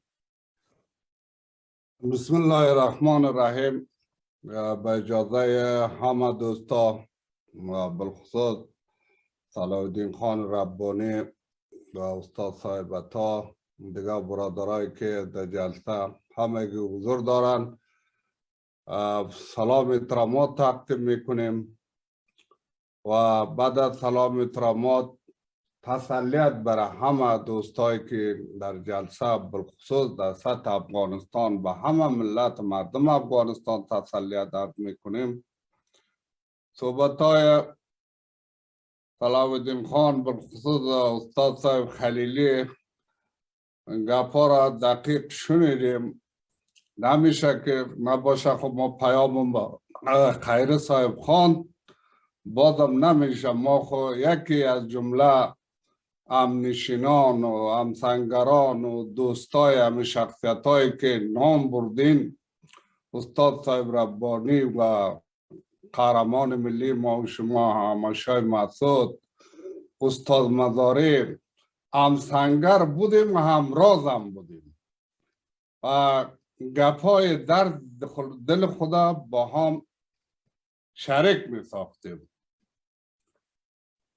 ما هم یکی از عضو فامیل استاد صاحب ربانی گفته میشیم. ما وقت که علیه نجیب قیام آغاز شد، انقلاب اسلامی به پیروزی رسید، این سازماندهی جنگ و کابل و اینا ما و عمر صاحب مسعود بودیم. خدا بخشه طرف مزار صاحب قطعی تلفنی تماس داشتیم. بعد ازش پیروزی شد، استاد صاحب ربانی رئیس جمهور شد، باز یک سفر در شمال داشت. در سفر شمالشان دکتر تارشی میگفت صاحب خوب استاد صاحب عطا اونا را خوب میشناسه، بیچاره خدا جایش جنت کنه، شهید شد. ارتی ما تا ساعتای 3 بجه شب ما استاد بلد نبودیم، صحبت کردیم. اما کارکردای ما تعریف کرد، خوب کار کردی، گفت انقلاب اسلامی را پیروزیش دروازایش باز کردی، این را تاریخ اسلام فراموش نمی کنه. از همه صحبت ها باز همینجا آخر همه پیشانهای ما را ماچ کرد، خستیم تو بچه خواند ما هستیم، معنوی پسر ما هستیم. ما در زندگیم غیر از پدرم بعد از او استاد صاحب ربانی را دستش گرفتم، همینطور ماچ کردیم. دیگه در طول رهبرا را زیاد دیدیم. از زمان ترکی حفیظ الله امین، ببرک کارمال، خود دکتر نجیب که همه روزا نگویم یک هفته یک دفعه جلسه داشتیم و دیگه همینطور حضرت کلگی ما دست کسی را نبوسیدیم. چرا این را بوسیدیم؟ ما توقع پول نداشتیم، ما خودم پول به حساب داشتیم، تانگ به حساب داشتیم، در حدود 200,000 نیرو داشتیم. همین گپای استاد، گپای واقعیت، گپا را گفته آمد، همین گپا در سر ما تاثیر زیاد کرد. ما یک ملت مظلوم و فراموش شده و زیر پا افتیده بودیم. واقعیت گپ همه رقم. خود تاریخ گذشته داشتیم، خوب داشتیم، امپراتور داشتیم، در سطح دنیا بود. از نسلای تیمور هستیم، از بابر هستیم، بایقره هستیم، یا این طرف ارتباط بگیره با ترکای عثمانی ها داشتیم. لیکن بعد از سقوط حکومت های همی نوایی بگوییم یا بایقره بگوییم، مظلوم ترین ملت هزارها بود. بعد از هزارها ما بودیم، بعد از برادرای تاجیک بود. هیچ ما چی بود؟ از این گپا استاد با ما گپ زد، از محرومیت ها گپ زد. ما بعد از اونا را به جای آخت که پدر آدم میخوانه، بالاتر از رهبری، بالاتر از گپای سیاسی است. نباشه ما هیچگاه گفتم که چی است به خاطر ما خاطراتی از چی داریم. یگانه غیر متمرکز ما میگم همه گپا را اینمه تو نظر شما چی است؟ چه رقم شوه حکومت شوه؟ ما حداقل 15 روز خدا بخشه و قهرمان ملی در جبل سراج جلسه کردیم. شورای عالی جهادی را ساختیم. در شورای عالی جهادی بین همه ما خواستیم قهرمان ملی عامر صاحب رئیس شورای جهادی باشه، مزار صاحب بخش اداری باشه، استاد صاحب تا حساب میگه. کلگی مجاهدین پیشنهاد کرد شمال اینا دوستم مسئله نظامی باشه. باز خود جلسه دوام کرد. ما نیت مامی بود که جلسه امی شورای عالی مقامات کابل میگیریم، ما در کابل میریم، تمام قلرداه اینا با ما ارتباط هست، یک دوره میکنیم، همه جای پغمان گرفته کل جای. عامر صاحب گفت جنگ میکنه چی؟ حکمت یار گفت اما گفتم بیاد جنگ میکنه، جنگ که در های تو خب ما چیا را بسیج کنیم. خب ما اسلام آباد که عامر صاحب جلسه است، اسلام آباد جلسه است. ما دکتر نجیب زیاد این گپا را یاد گرفتم. یکی ام دشمنی پاکستان هم که پاکستان نیت شه برای ما میگفتی ای چه میخواید چه بکنه به خاطر همینجا گپ زدیم. باز خدا بخشه استاد صاحب در عرضه ما عامر صاحب مقصد در یک چکوری ششتیم و طرف دیگه پول متک میگم ما شما همه منطقه سبز مرمه نه گفته یک مخابره چی است خورد ترک جا در ما اصلا چی شد. استاد صاحب ربانی از اسلام آباد گفت زد، همه جنرال گفترش شنیده ماندیم.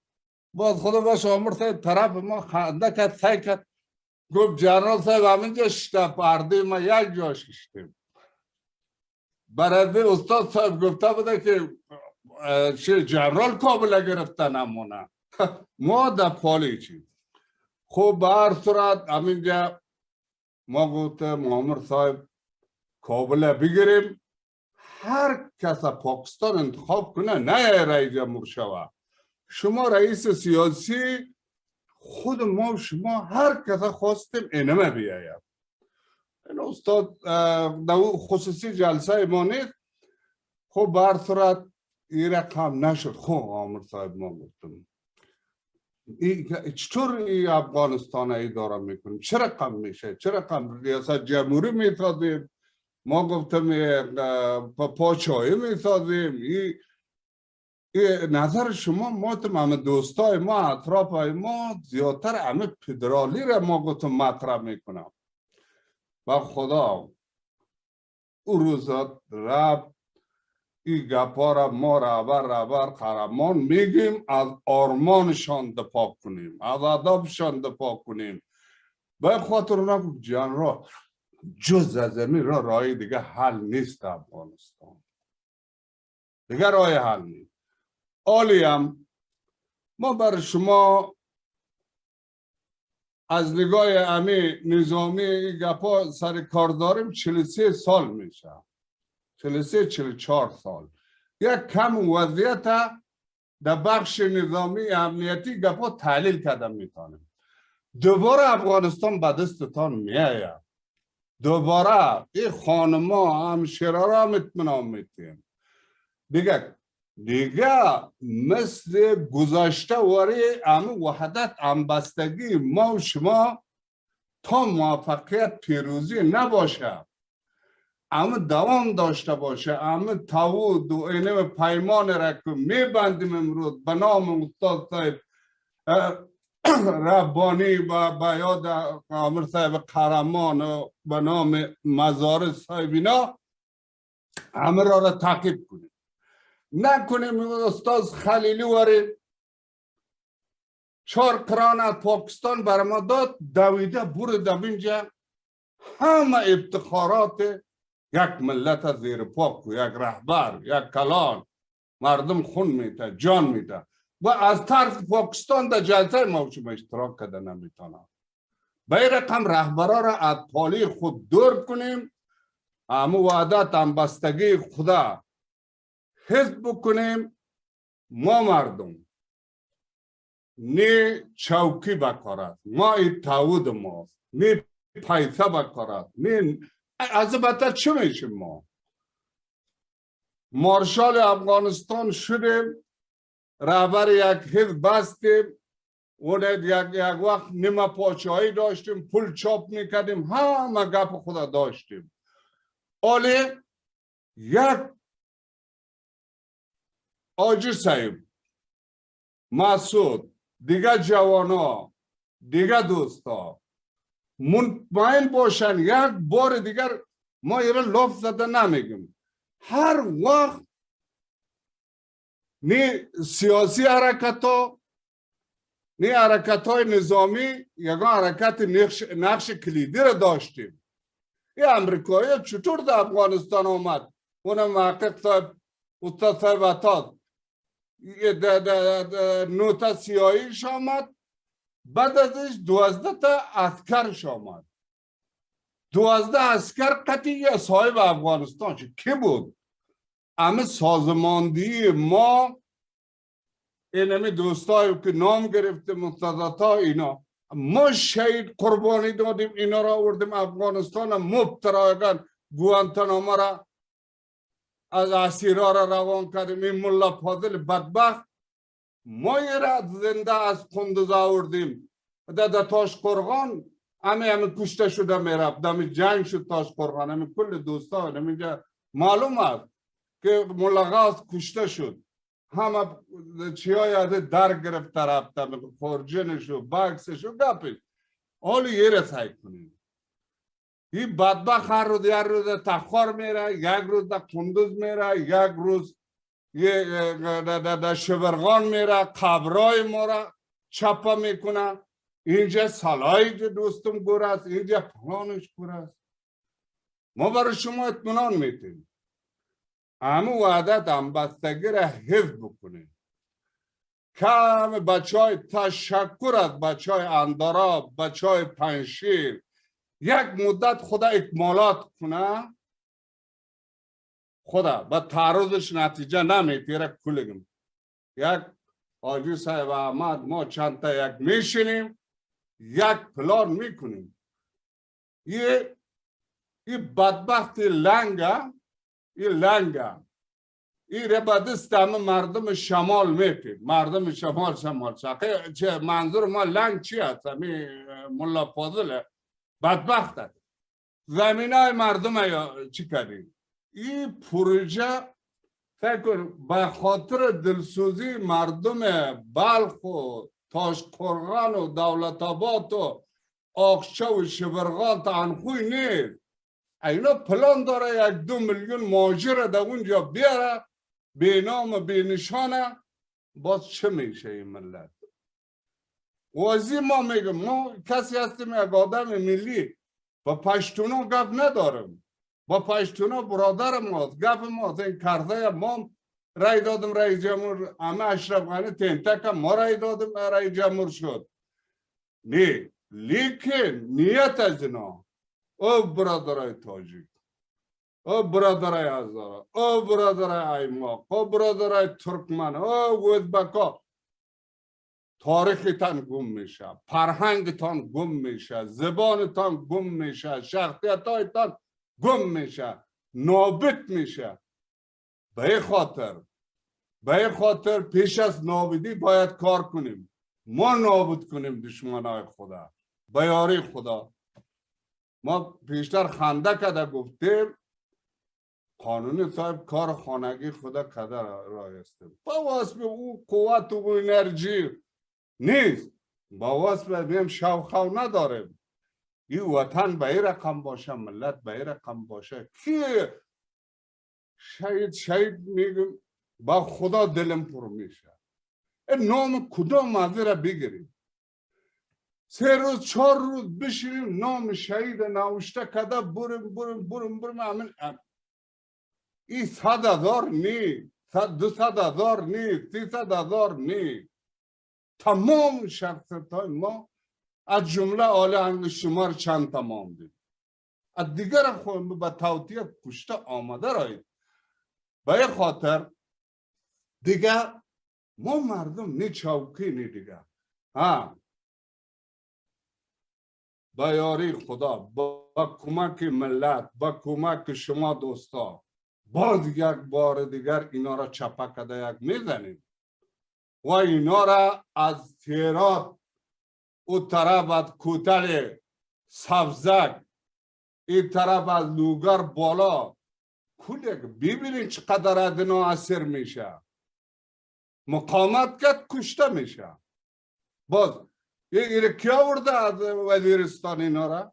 از کجا آمده؟ مخالفین ازبکستان اونجا چه میکنه؟ مخالفین تاجیکستان چه میکنه؟ پیش ما همه عکس‌ها پر پلان بیگ. این بیگا را هم رقم گرفته بودیم با شما باز همتر میگیریم از گل نشان تخلیه کنه منطقه جغرافیای مردم افغانستان. تمام آسیای میانه را به تشویش انداخته، با ازبکا دا تشویش. هیچ تشویش نداشته باشه. ما به دنیا با اطمینان گپ میزنیم. از همین جبهه مقاومت شورای عالی مقاومت حمایه بکنه. اگر تای 10-15 روز سزا از کوتل سبزک نبرآمد شما نام ما را یک آدم دیوانه بانید. نه مارشال دوستم، یک مردم از جان زیر آمده. این بدبخت هانز در خیال است این مردم یک وقت مردم ما شما را ازبک خامکله میگفت، ترکمن ها را ترکمن غول میگفت، تاج هزاره را این جواله. فکر کنین آنز در خیال است بدبخت ها خودشان شیطان پرست. اینا مسلمان نیست. خانه میره در پیزاوات کجا ازبک های ما را در میته همین در داد. اینجا رفته در جایایی که کجا را در میته، همینجا که زمین مالچار زیادت حال کنال بیاید زمین های سارشارت اینا را تبلیغ میکنه. جند آمد این جندی کار کرد. پیغمبر ما و شما خلفای اسلامی علما استاد صاحب خلیلی اینا خوب میفهمه کدام از اینا آمده جنده مسلمان کرده بود، جنده دستگیر کرده بود. این بدبختا این جنسازا را قطع جلد نشان به جزای عملشان میرسانیم. با جن باور داریم جن هست، لیکن بای رقم جن تو میای 4 تا غریب و غراب بیچاره ترسو غریب ازبکا را خانه ایش در میتی. چرا خانه یک بای چه پشتون در نمیتی؟ چرا در خانده برو قندار اونو میگه ما تو جن. سعی کنین مردم ما را بای رقم میترسانه بگره در خانه. بیاری خدا ما گفتم که این تسلیت دوستا چرا کم تسلیت کجا ما روز همه لیست شهیدا را گفت بر ما دمی آرمد کماندان خط 1000 نفر در یک هفته تا مزار دمی جا نیروهای ما خود گارد خود ما طلب شد. ما کدام معذره بگویم گپ دوستا همه امروز آرام ششتنم همه جنسازا شریک است. همه چه بالا جنده مسلمان میکدگی ها اینا رو ما و شما مسلمان نکن. اینا در گپ نمیشه. ما دوستای خارجی را بارها گفت آمدیم. خلیلیش چه خلیلزاتش گرفته امریکا ناجوانی کرد. امریکا ناجوانی نمیکرد. همه مردم از بالای مارشال دوستم تیر شدن هم لغت کرده. کار آسان نیست. ایره ما میشناسم کلگیشه طول ترازه کرده گیتیم. یک ازبک بالا داریم یک ترسو بی غیرت گوره چی میگه ملا ما اونجور کده مانده من پیاد چه بالا و با خدا یک ریش داره دیگه داره غیرت داره. خدا من زن جور کرد میبخشین یک آدمی چی جور کرده میمان ایره به خاطر ما چه میگم بسیار میبخشین ما احساساتی نیستم لیکن همه روزا یاد ما آمد رفقا دوستا همسنگرا دیگه ای امره با پایان برسانیم. با امید خدا بعد ازم افغانستان پیروز که شدیم اینمی مفکوره اینمی نیت اینمی چی خدا حفظ بکنیم وعدت خدا.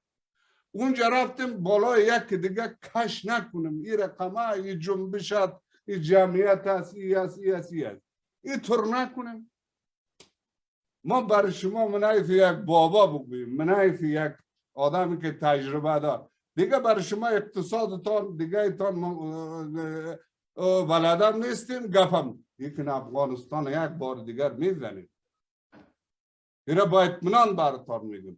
اما دوستای حداقل یک کم این دفعه میزنیم اما اعلان میکنیم غیر متمرکزه برادرها شوا اینمیتون تا که بینو زور نباشه. او قانون صاحب او استاد صاحب همه گیتان میشناسین استاد صاحب خلیلی همگی بینو گید بعد از که اشرف غنی خائن ما شما را معامله کرد بارها گفتیم اینا را مرا یلا کو همونطور پیچک کرده زده قوا کرده برم اینا را وادار بسازیم که حکومت مشارکتی و چی اینا چی شود تسلیم کرد ما مردمان. خوب به هر صورتش ما چی میخوایم همه طور اگر سست و چی باشیم ما شما را میپوشم. ما را اینجا توطیه کرد همین گروپ های تروریستی انتحاری دیگر آورد خانه همه ترکا آورد همه شوانه تیاره همه بی پلوت و اشتگاهش همه کماندیار آورد همه چی کرد اینا که دید گپ دیگر رقم است خاموش شد. میخواد سیاب صاحبه به شهادت برسانه امینا تدابیر گرفت همین قانون صاحب در جریانه در همگی به خاطر ما اشرف غنی را روزای آخر گفت ما را گفت بسیار وضع تباختی شدی ما گفتیم ما از کوما بر آمدیم اینجا آمدیم این افغانستان وضعیتش رقم چند پیشنهاد کردیم قبول نکرد اون ما شما را تسلیم ساخت و یاری خدا ما و شما گفتیم که یک کمی گپ مانده افغانستان تا به هرات تا غور گرفته تا کجا به سزای شما منتظره.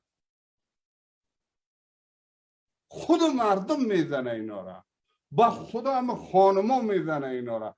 اما یک دفعه برآمدن ما و شما خوب بود اما به نفع ما و شما بوده. خوب دید مردم دنیا هم دید امریکایش هم دید ناتویش هم دید پوتینش هم دید همه چی میکنه اینا کل دروغ میگن با القاعده قطع روابط با دیگه این رقم با داعش رقم و داعش هم خودشان ساخته باخت داره پاکستان. ای گپ ما در کجا بود رات میبخشید امی آدم وطنش خاکش جغرافیش اشغال کنه انگلیس اشغال کنه چی امریکا اشغال کنه اشغالگر روس اشغال کنه اشغالگر به نام مسلمان امروز پاکستان خاک ما و شما را گرفته شده بدبخته کل دروغ میگه که این مستقل پلان وزیر پاکستان گرفت خاک ما را امروز تمام یک جزء یک ایالت شد ما و شما طور کار کده رایستیم که دمی گلنش برسیم پاکستان میپا دیگه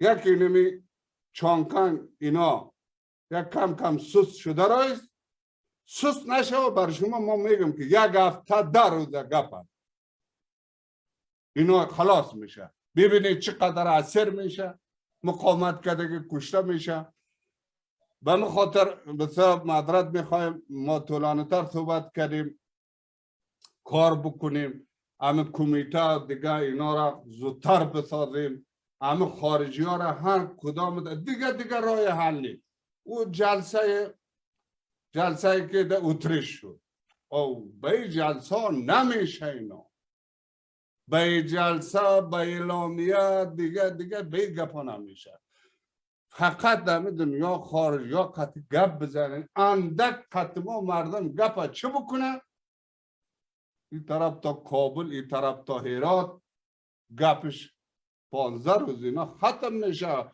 آجی صاحب المات ما بالاگوی نمی کنیم لاب نمیزنیم ما ایتو تحلیل بیجا نمی کنیم 2001 هم همه ما قماندان جنگ بودیم یادتان باشه 17,000 القاعده و این ملا فاضل را اسیر کردیم سقوط کابل هم در وقت مجاهدین که قماندان جنگ ما بودیم در چندین بار همین این جغرافیا بر ما از بدخشان گرفته همه قلا ارتفاع را گرفته بیاید در کدام ارتفاع کجا چی هست اینجا کدام مردم زندگی میکنن همگی در ذهنم در قلبم چی هست همه تو اراضی را میشناسم مردمش میشناسم ملت به خاطر کارا بسیار پیش رفته گید با اطمینان کارتان پیش ببرین با قاطعیت گفتن امروز ما بچه ما حاجی صاحب احمد گفته بود همراه یک روان کنین همراه جنرالای خود روان کردم در تاجیکستان هم اونم اینجا رفته همه بچه هم رفته اونا در پایش در زندگی هست این خلط و چند ولسوالی را گرفتن هیچ مشکل نیست راست در خوجه غار میرین یا رستاق میرین دیگه